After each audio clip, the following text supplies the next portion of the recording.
네, 안녕하세요. 손쌤입니다. 네, 지난 시간에 우리 뭘 봤죠? 지난 시간에 우리 고구려가 수나라와 당나라와 전투하는 것을 정리를 했었습니다. 네, 오늘은 조금 내용이 길 거예요. 왜? 신라가 드디어 뭘 하니까? 통일을 하니까요. 신라가 통일을 했으면 이제 고구려가 나라가 없어지는 거고 그 자리에 새로운 나라, 발해가 등장을 하게 됩니다. 그래서 삼국이 통일되는 과정을 살펴볼 거고요. 그리고 나서 고구려 유민이 발해를 세우는 과정까지 오늘 정리할 겁니다. 네. 그렇기 때문에 오늘은 이 성취 기준에 있는 내용을 전부 다 다룰 것이다 라는 거를 여러분들한테 미리 말씀을 드리겠습니다. 그럼 수업 한번 시작을 해보도록 하지요. 네, 처음에 이제 첫 번째로 살펴볼 거는 신라의 위기와 나당 연합의 결성입니다. 우리 지난번에 당나라가 이제 안시성 전투에서 밀리면서 퇴각했다는 얘기까지 이야기를 했습니다. 그러면서 그 와중에 신라는 위기 상황을 겪죠. 왜? 백제와 고구려의 신라 공격이 있었기 때문입니다. 이들은 무엇을 노리고 공격을 하는 걸까요? 바로 한강을 노리고 공격을 하는 겁니다. 그 당시에 백제의 왕은 바로 의자왕이었습니다. 의자왕이 신라의 성을 40개의 성을 빼앗아 버립니다. 그러면서 이제 신라는 우선 고구려의 원조를 요청을 하죠. 고구려가 이걸 받아줄까요? 당연히 고구려는 거절합니다. 뭐 때문에? 바로 한강을 내놓아라 라고 이야기를 하는 거죠.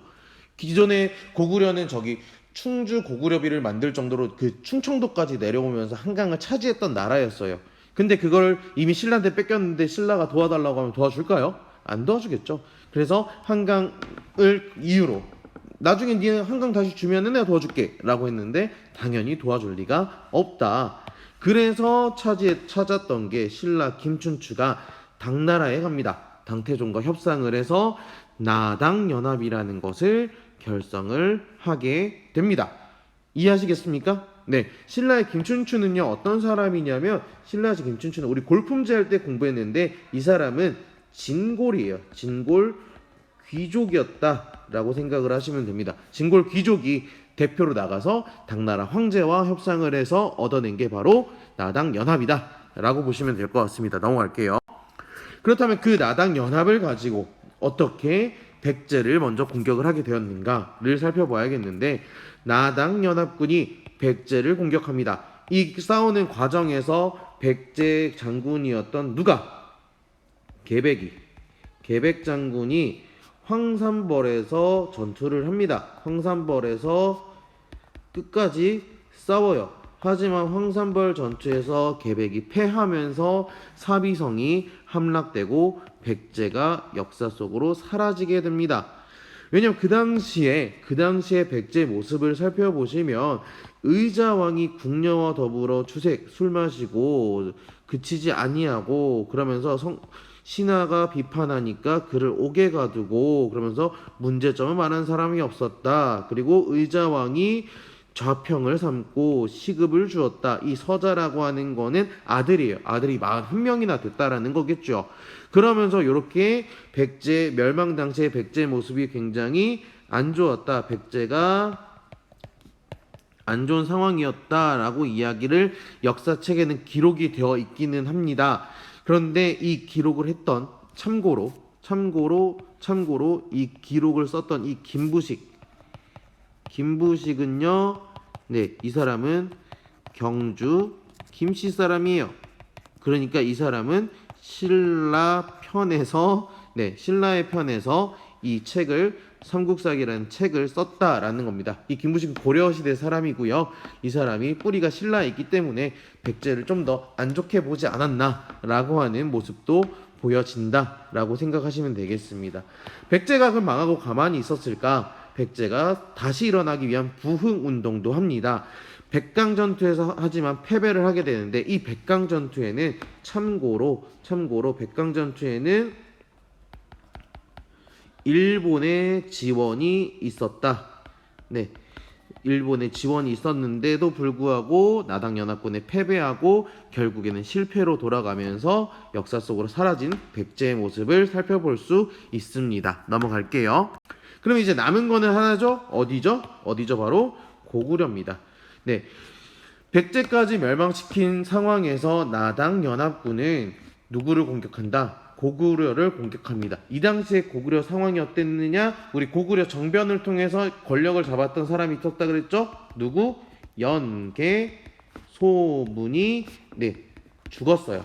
그리고 나니까 더 지배층이 내부 분열에 이르렀다라는 겁니다. 특히 연개소문의 아들들이 권력 다툼을 열심히 했었다. 그러다 보니까 평양성이 함락되고 고구려가 멸망하는데, 멸망 당시의 고구려 모습을 살펴보면은 연개소문이 말을 타거나 내릴 때 항상 귀족 장수에게 땅을 엎드리게 하였다. 그러면서 굉장히 권력을 크게 자기가 과시하는 모습을 보였다라고 하기도 하고요. 연남생은 연개소문의 아들입니다. 연남산도 마찬가지고요.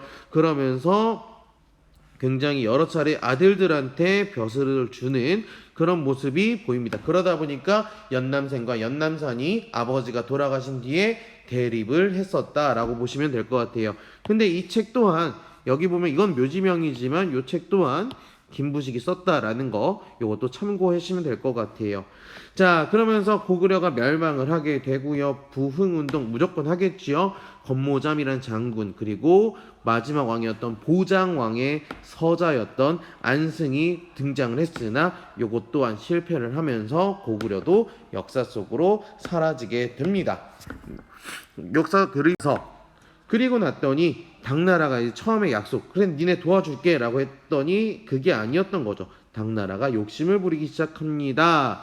그러면서 도호부를 설치하고요, 도독부를 설치하면서 여기 전체를 한반도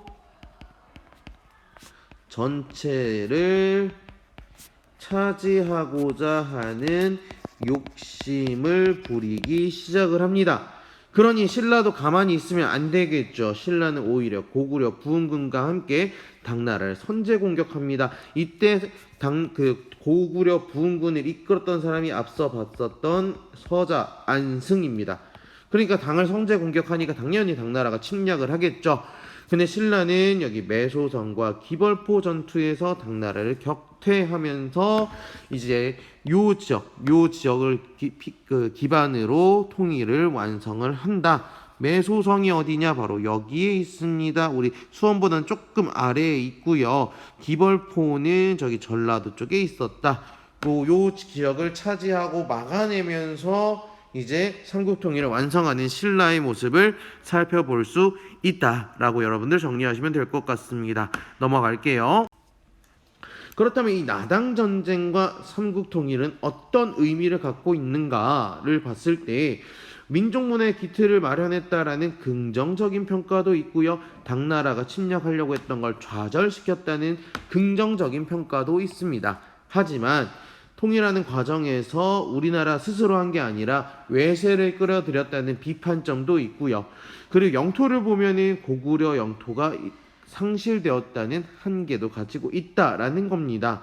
그래서 이거에 대한 평가들을 한번 역사책에서 어떻게 했는지 살펴보면은 첫 번째로는 다른 종족을 끌어들여 같은 종족을 멸망시키는 것은 도적을 불러들여 형제를 죽이는 것과 다를 바가 없는 것이다 라는 비판적인 표현. 신채원은 우리 독립운동 하셨던 일제강점기에 활약했던 인물이었다라고 보시면 될 것 같고요.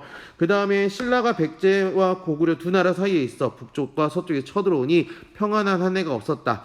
그래서 두 나라를 평정하여 싸움을 없이 하고 원한을 씻으며 백성들의 목숨을 보존하고자 했다라는 고려시대 김부식의 평가도 있습니다. 여러분들이 어떻게 평가하시는지는 수업 시간에 한번 물어보도록 하겠습니다. 넘어갈게요. 그렇다면은 이제 그 위에 땅 있었죠. 여기 신라가 요렇게까지만 차지하고 있었고, 여기는 당나라 땅 위에는 이제 당나라 땅으로 남아 있었는데 어떻게 대조영이 발해를 건국하게 되었는가? 대조영이 고구려 유민과 그리고 말갈족과 함께 발해를 건국을 하게 됩니다. 그게 바로 동모산 지역에서 발해를 건국하였다. 언제? 7세기 후반이라고 하기에는 좀 너무 뒤져 말입니다. 근데 이거를 이제 나중에 발해와 신라를 합쳐서 어떤 형태로 후대에 평가를 했느냐, 바로 이 남북국의 형세. 우리 이 단원의 제목이 남북국과 관련된 거죠. 그래서 남북국의 형세를 갖고 있는데, 남쪽의 통일신라와 북쪽의 발해가 만들어지면서 남북국 시대라고 이야기한다. 이 남북국 시대를 이야기했던 사람이 이 유득공이라는 사람인데요. 유득공은 조선시대 때 활약했던 실학자입니다. 네, 유득공이 발해고를 통해서 뭐라고 이야기했는지 한번 살펴보고 정리할게요. 자, 부여씨 백제가 망하고 고씨가 망하자 김씨가 남쪽을 차지하였고 대씨는 그 북쪽을 차지하여 발해라고 하였다. 이것을 남북국이라 한다라고 얘기합니다. 대씨라는 이들은 어떤 사람들인가? 바로 얻은 사람이다. 고구려 사람이다. 그들이 소유했던 땅은 어떤 땅인가? 바로 고구려의 땅이다. 그것을 동쪽, 서쪽, 북쪽으로 넓혀 크게 만들었을 뿐이다 라고 이야기하면서 발해와 통일신라의 관계를 남북국 관계 또는 남북국 시대라고 정리한다고 볼 수 있겠습니다. 그럼 오늘 내용을 한번 정리를 해보면, 오늘 내용은 어떻게 되었는가? 누가 삼국 통일을 해요? 바로 신라가 통일을 하게 됩니다. 그 통일 과정을 살펴보면은 우선 신라가 누구랑 손을 잡아요? 당과 손을 잡아요. 그걸 뭐라고 해요? 당 동맹이라고 합니다. 그리고 나서 누가 먼저 멸망을 하고요? 백제가 멸망을 하게 되고요. 그 다음에 어떤 나라? 그렇죠. 고구려도 멸망하게 됩니다. 그랬더니 누가 또 욕심을 부려요? 그렇죠. 당나라가 욕심을 부리면서 당 전쟁을 하게 되면서 이걸 막아내면서 통일을 완성을 한다. 그래서 신라의 삼국 통일은 평가가 긍정적인 평가도 있고 쌤은 부정적인 평가도 있다라고 했습니다. 그거에 대한 여러분들의 생각이 어떤지를 한번 물어보도록 하겠습니다. 그러면서 또 등장했던 나라 하나 있었죠. 그 위쪽에 있었던 발해라는 나라가 등장을 합니다. 누구를 중심으로? 그렇죠. 대조영을 중심으로 어디에서? 동모산에서 건국을 합니다. 그래서 우리는 이들의 관계를 뭐라고 한다? 그렇죠. 이들의 관계를 우리는 남북국 관계라고 이야기를 한다. 그래서 이 시대를 남북국 시대라고 정리하시면 될 것 같습니다. 네, 오늘 수업 여기까지 하고요. 오늘 내용 잘 정리하시기 바랍니다. 고생 많으셨습니다.